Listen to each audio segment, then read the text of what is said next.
হযরত মুহাম্মদ মুস্তাফা সাল্লাল্লাহু আলাইহি সাল্লামের মেয়ের জামাতা হযরত আলী রাদিয়াল্লাহু তাআলা আনহু ও ফাতেমা রাদিয়াল্লাহু তাআলা আনহা নবীজি সাল্লাল্লাহু আলাইহি ওয়াসাল্লামের দরবারে উপস্থিত হলেন। সম্মানিত বাবাজিরা, মনোযোগ দিয়ে শুনেন, দিল দিয়ে শুনেন, হৃদয় দিয়ে শুনেন। আমার দিকে তাকায়া তাকায়া যদি ওয়াজ শুনেন তাহলে একটা করে সগীরা গুনাহ মাফ হইয়া যাইবে। কারণ নবীজি সাল্লাল্লাহু আলাইহি সাল্লাম বলেছেন, কোন আলেমের সামনে যদি কেউ বসলো সেই জন্য আমার সামনে বসলো, বলেন না সুবহানাল্লাহ। এই জন্য বাজান মনোযোগ দিয়ে ওয়াজগুলো শুনেন, নিজের কাজে লাগবে। মা বোনের আমার, যেখানে আছেন কিনা পর্দায় আছেন, ঘরে বসে বসে আমার ওয়াজগুলো শুনেন, নিজের কাজে লাগবে। কিয়ামতের দিন আপনাকে 6টা শাস্তি দেওয়া হবে। আপনি তো একজন নারী, নারীদেরকে 6টা শাস্তি দেওয়া হবে। ওই শাস্তির থেকে যদি বাঁচতে চান তাহলে আমার ওয়াজটা ভালোভাবে শুনেন। সম্মানিত বাবাজিরা, নবীজি সাল্লাল্লাহু আলাইহি ওয়াসাল্লামের দরবারে নবীজির মেয়ের জামাই হযরত আলী রাদিয়াল্লাহু তাআলা আনহু ও ফাতেমা রাদিয়াল্লাহু তাআলা আনহা উপস্থিত হয়ে দেখলেন নবীজি সাল্লাল্লাহু আলাইহি ওয়াসাল্লাম এত অধারে কাঁদতেছেন, এত চোখের পানি ফেলাইতেছেন। আলী রাদিয়াল্লাহু তাআলা আনহু বললেন, দয়ার নবী, ও সারে কায়নাতের নবী, আপনি কোন ব্যথায় ব্যথিত হইয়া এত ক্রন্দন করতেছেন? নবীজি সাল্লাল্লাহু আলাইহি ওয়াসাল্লাম বললেন, সুবহানাল্লাযী আসরা বিআবদিহি লাইলাম মিনাল মাসজিদিল হারাম। ও আলী, মেরাজের রজনীতে আমি যা দেখে আসছি, ওই ব্যথায় ব্যথিত হইয়া আমি এত ক্রন্দন করতেছি, এত চোখের পানি ছাড়তেছি। ওয়ালি জানুনি, আমার উম্মতি মহিলাদেরকে আল্লাহ তাআলা এত পরিমাণ শাস্তি দিবেন, এত পরিমাণ শাস্তি দিবেন। নবীজি সাল্লাল্লাহু আলাইহি ওয়াসাল্লাম বললেন, আলী, আমি একজন মহিলাকে দেখলাম, তার চুলের মধ্যে রশি লাগাইয়া, তার চুলের মধ্যে রশি লাগাইয়া জাহান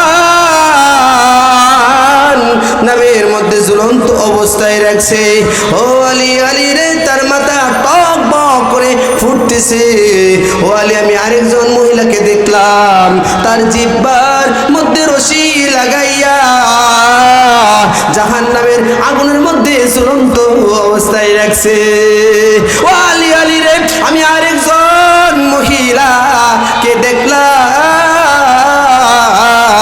তার 2 স্তরের ভিতরে রশি লাগাইয়া জাহান্নামের আগুনের মধ্যে ঝুলন্ত অবস্থায় রাখছে রে আলী। আলী, আমি আরেকজন মহিলাকে দেখলাম।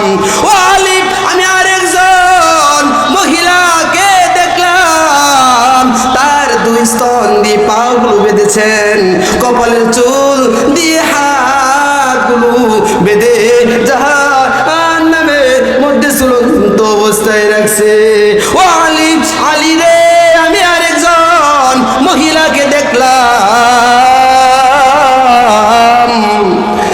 তার চেহারা শুকুরের আকৃতি, দেখো গাদার নাই। তার চেহারা কি বাজান? শুকুরের আকৃতি, দেখো গাদার নাই। আমি আরেকজন মহিলাকে দেখলাম, তার চেহারা কুকুরের আকৃতি, কুকুরের আকৃতি। ও আলী, আলী রে, এই পরিমাণ এই রকম শাস্তি দিতেছে। ওই মজলিসের মধ্যে ফাতেমা রাদিয়াল্লাহু তাআলা আনহা উপস্থিত ছিলেন, উপস্থিত অবস্থায় ছিলেন। নবীজি সাল্লাল্লাহু আলাইহি ওয়াসাল্লামের মেয়ে বসা অবস্থায় ছিলেন। দাঁড়া গেলেন, দাঁড়ায় যায় বলেন, ইয়া রাসূলুল্লাহ, ইয়া হাবিবাল্লাহ, ও সারে কায়নাতের নবী, ও দয়ার নবী গো, ও নবী, আপনার উম্মতি মহিলাদেরকে আল্লাহ তাআলা এই পরিমাণ শাস্তি কেন দিবেন? নবীজি সাল্লাল্লাহু আলাইহি ওয়াসাল্লাম বললেন, ও ফাতেমা, শোনো, আমি একজন মহিলাকে যে দেখছি, তার চুলের ভিতরে রশি লাগাইয়া জাহান্নামের মধ্যে ঝুলন্ত অবস্থায় রাখছে। তার মাথা জাহান্নামের আগুনের তাপে তার মাথার মগজগুলো টক বক করে ফুটতেছে। ও ফাতেমা, কেন জানোনি?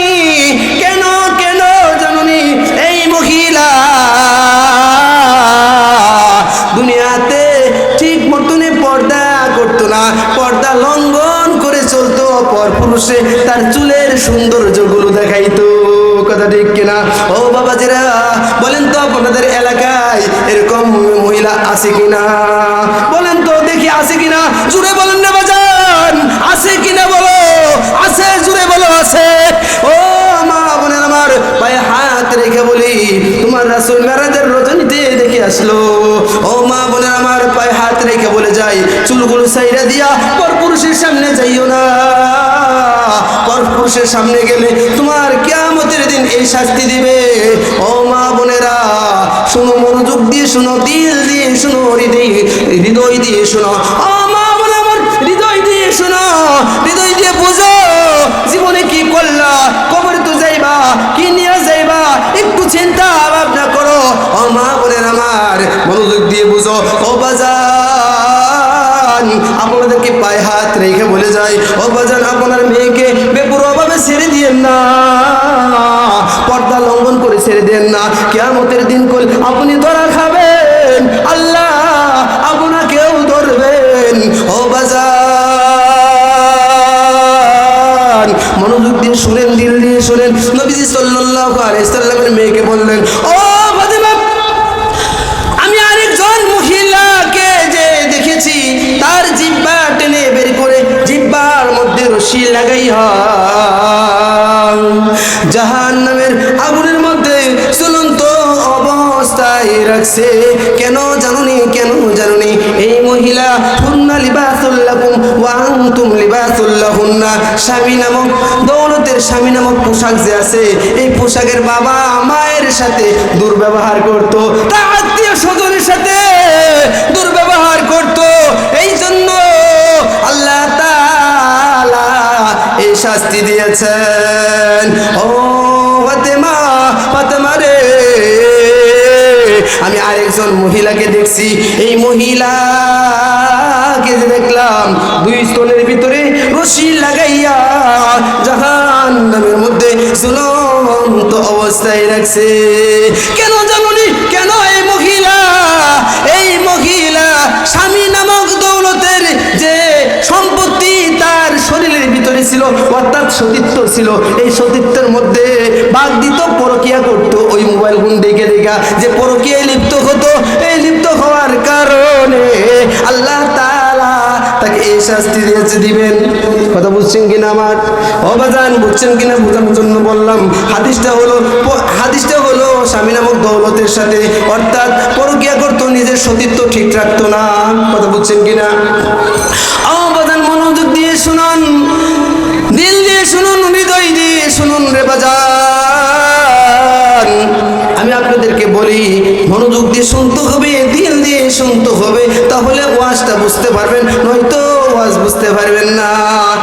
নবীজি সাল্লাল্লাহু আলাইহি ওয়াসাল্লামের মেয়েকে বললেন, ও মেয়ে শুনো, ও ফাতেমা শুনো, আমি আরেকজন মহিলাকে দেখলাম, দুই স্তন দিয়ে পাগুলো বেঁধেছে, কপালের চুল দিয়ে হাতগুলো বাইদা জাহান্নামের আগুনের মধ্যে ঝুলন্ত অবস্থায় রাখছে। ও ফাতেমা, কেন জানুনি? কেন? ইয়া আইয়ুহাল্লাযীনা আমানু ইসতাঈনু বিস-সাবরি ওয়াস-সালাহ। এই মহিলা নামাজকে তামাশা করত এবং হায়াস নাফাস থেকে ঠিক মতো পবিত্র হইতো না। পবিত্র না হইয়া এইভাবে স্বামীর সাথে মিলন করত, এই জন্য আল্লাহ তাআলা তাকে এই শাস্তি দিয়েছেন। ও ফাতেমা, ফাতেমা রে, আমি আরেকজন মহিলাকে যে দেখলাম, তার চেহারা শুকুরের আকৃতি, দেখো গাদার নাই। কেন জানুনি? কেন জানুনি? এই মহিলা শুকুরখুরি করত এবং কি মিথ্যা কথা বেড়াইতো, মিথ্যা কথা বলে বলে বেড়াইতো। এই জন্য আল্লাহ তাআলা তাকে এই শাস্তি দিবেন। ও মা বোনের আমার, যারা শুকুরখুরি করো, আজকের থেকে খালিস তওবা করো, খালিস তওবা করো, আজকের থেকে তওবা করো। আর শুকুরখুরি করবা না, আর মিথ্যা কথা বলবা না, আর পর্দা লঙ্ঘন করবা না, স্বামী নামক দৌলতের সাথে দুর্ব্যবহার করবা না। ছয় নাম্বার হইল ওই মহিলা কুকুরের আকৃতি, ওই মহিলা হলো ওই মহিলা দান করে খুঁটা দিত। দান বুঝেন তো? কালকে না তুই আমার স্বামীর হাতে স্বামীর অন্তে এই টাহারি নিয়া তোর স্বামী না চললো, আজকে আমার দেখাই আমারে কষ্ট এটা। হ্যাঁ, এই কথা কয় কিনা বলেন? এই কথা যে বললো, এই যে সুকুল খুরি, এই যে খুঁটা যে দিল, খুঁটা দেওয়ার কারণে কিয়ামতের দিন তার জন্য শাস্তি অপেক্ষা করতেছে কিনা? কথা করতেছে? তারা কিনা কি বানাইয়া দিবেন বলেন তো দেখি বাজান? তাকে কি বানাবেন? কথা বানাকে বুঝেন না আমার ওয়াজ? তাকে কি বানাবে? তাকে কুকুর বানাই দিবেন, কুকুরের আকৃতি চেহারা বানাই দিবেন। কথা ঠিক কিনা? দান খয়রাত করলে খুঁটা দিলে কি বানাইয়া দিবেন? কুকুরের আকৃতি বানাই দিবেন। সম্মানিত বাবাজিরা, আমার বয়ান দিয়েছেন তওবার বিষয়ে। খালিস তওবা করতে হবে। কিরকম তওবা করতে হবে জানেননি? তওবা তো এরকম একটা বিষয়, তওবা যে তওবা জীবনে একটা গুনাহ করে ফেলেছেন, গুনাহ করে বললেন মালিক, ও মালিক আমি গুনাহ করেছি, জাহান্নামে যাইতে হবে এই গুনার কারণে। যদি এই যে গুনাহ করলাম দুনিয়ার কেউ দেখে নাই, তুমি দেখছো, কথা ঠিক কিনা? ও বাজান, আমি আপনাদেরকে বলি, কেউ যদি ঘরের ভিতরে বৈশা ঘরের মধ্যে বৈশা যদি কেউ জিনা করে, মানে জিনা দেখে, বুঝে নাই, মোবাইল ফোনে উলঙ্গ বেহায়াপনা ছবি দেখে, ছবি যদি দেখে, ছবি দেখার কারণে গুনাহ হবে কিনা? কথা বলেন, গুনাহ হবে কিনা? অবাজান, আগে তো চোখের জিনা হয়তো কম, এখন বেশি। কথা ঠিক কিনা? চোখের জিনা বেশি হয়তো, এখন তো কম। কেমনে কম? আগে টেলিভিশনে সপ্তাহে একদিন ছবি দিত। কথা ঠিক কিনা? অনেক বাবাজিরা সপ্তাহে একদিন ঈদে ব্যাটারি দিয়া বা অন্য কিছু দিয়া ছবি দেখতো টেলিভিশনের ভিতরে। কথা ঠিক কিনা? টেলিভিশনের মধ্যে ছবি দেখতো। এখন তো মোবাইল ফোন নাই, পকেটের মধ্যে টেলিভিশন। কথা ঠিক কিনা? এই জন্য বাজার মোবাইলটা খুললে জিনা, চোখের জিনা। কথা ঠিক কিনা?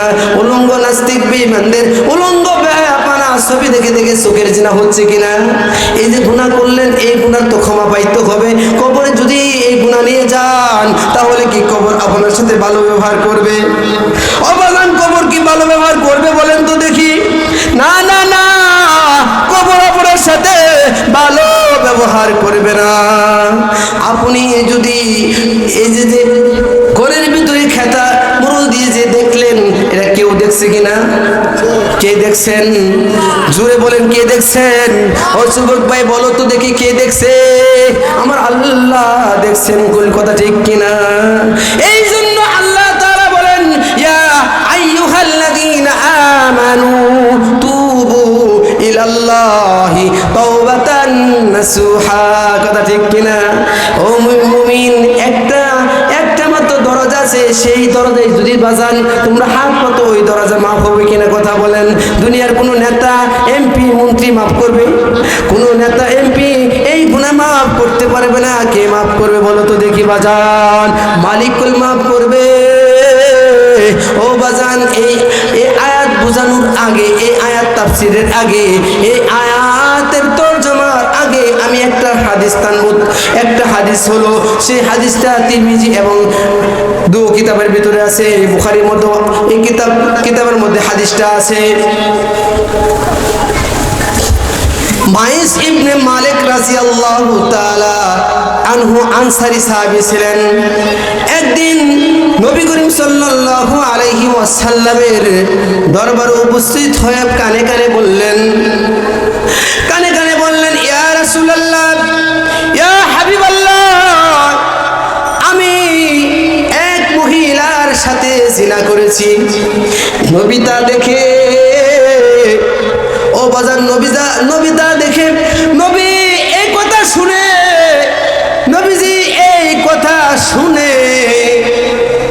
গাড্ডা সরাইয়া দিলেন, অর্থাৎ মুখটা সরাইয়া দিলেন। আবার বললেন ইয়া রাসূলুল্লাহ আমি অমুকের সাথে জিনা করেছি, আবার সরাইয়া দিলেন, আবার সরাইয়া দিলেন। এইভাবে 3 বার সরাইয়া দেওয়ার পরে নবীজি সাল্লাল্লাহু আলাইহি ওয়াসাল্লাম বললেন, সেখানে সাহাবীরা উপস্থিত ছিলেন, সাহাবীদেরকে বললেন ও সাহাবীরা এটা তদন্ত করো। কি করো? তদন্ত করো। তদন্ত করলেন। এক সাহাবী এসে বলেন ঠিক ইয়া রাসূলুল্লাহ, ঠিক সত্যই বলেছেন, উনি জিনা করেছেন, জিনা করেছেন। নবীজি সাল্লাল্লাহু আলাইহি ওয়াসাল্লাম বললেন মাটি খনন করো। মাটি খনন করলেন, কোমর পর্যন্ত মাটি খনন করা হলো। কোন পর্যন্ত বাজান? কোমর পর্যন্ত, অর্ধেক, মানে কি হাদিসের মধ্যে অর্ধেক মাটি, অর্থাৎ কোমর পর্যন্ত মাটি খনন করে ওই সাহাবী রাদিয়াল্লাহু তাআলা আনহু কে কি বললেন, ওখানে তারে কাতার মধ্যে রাখো, কাতার মধ্যে রাইখা গর্তের ভিতরে রাইখা তাকে পাথর নিক্ষেপ করে। ওই সাহাবীটা বিবাহিত ছিলেন। ও যুবক ভাই মনোযোগ দিয়ে শোনো, দিল দিয়ে শোনো, হৃদয় দিয়ে শোনো। ও যুবক ভাই যদি পরকিয়া করো, পরকিয়া করলে কি শাস্তি হবে? দেখো সাহাবী জীবন দিয়ে বুঝাইয়া গেলেন যে গর্ত করলেন, সাহাবীরা পাথর মারতেছেন। হঠাৎ করে একটা রক্ত ফিক দিয়ে এক সাহাবীর শরীরে লাগলেন। সাহাবী বললেন হায় রে, এই নাফরমানের রক্ত আমার শরীরে লেগে গেল। নবীজি সাল্লাল্লাহু আলাইহি ওয়াসাল্লামের কান মুবারকে এই আওয়াজটা যখন যায়, নবীজি সাল্লাল্লাহু আলাইহি সাল্লামকে সাল্লাম বললেন। ওই সাহাবীকে বললেন এই সাহাবী কি বললা? মাইস ইবনে মালিককে কি বললা? ইনি তো খাঁটি তওবা করেছেন, খাঁটি তুবু ইলাল্লাহি তাওবাতান নাসুহা। ইনি তো খাঁটি তওবা করেছেন, খাঁটি তওবা। এই তওবার কারণে, এর তওবা যদি সমস্ত মানুষকে যদি বিলাইয়া দেওয়া হয়, এই তওবার কারণে সমস্ত মানুষ জান্নাতে চলে যাবে। বলেন না সুবহানাল্লাহ। এরকম খাঁটি তওবা করেছেন, তুমি কি বললা? মস্ত কেউ জানে না পর্দার আওলিতে তিনি জিনা করেছেন। জিনা বলতে কোনো সাক্ষী ছিল না, এক আল্লাহর সারা কথা ঠিক কিনা। সে আইসা আমার কাছে বলছেন, বলার কারণে আমি যাতে এই দুনিয়ার শাস্তিতে সে বুক করে যায়, পরকালের শাস্তি যেন সে বুক করতে না হয়, এই জন্য খালিস তওবা করেছেন। আপনারা কি করবেন?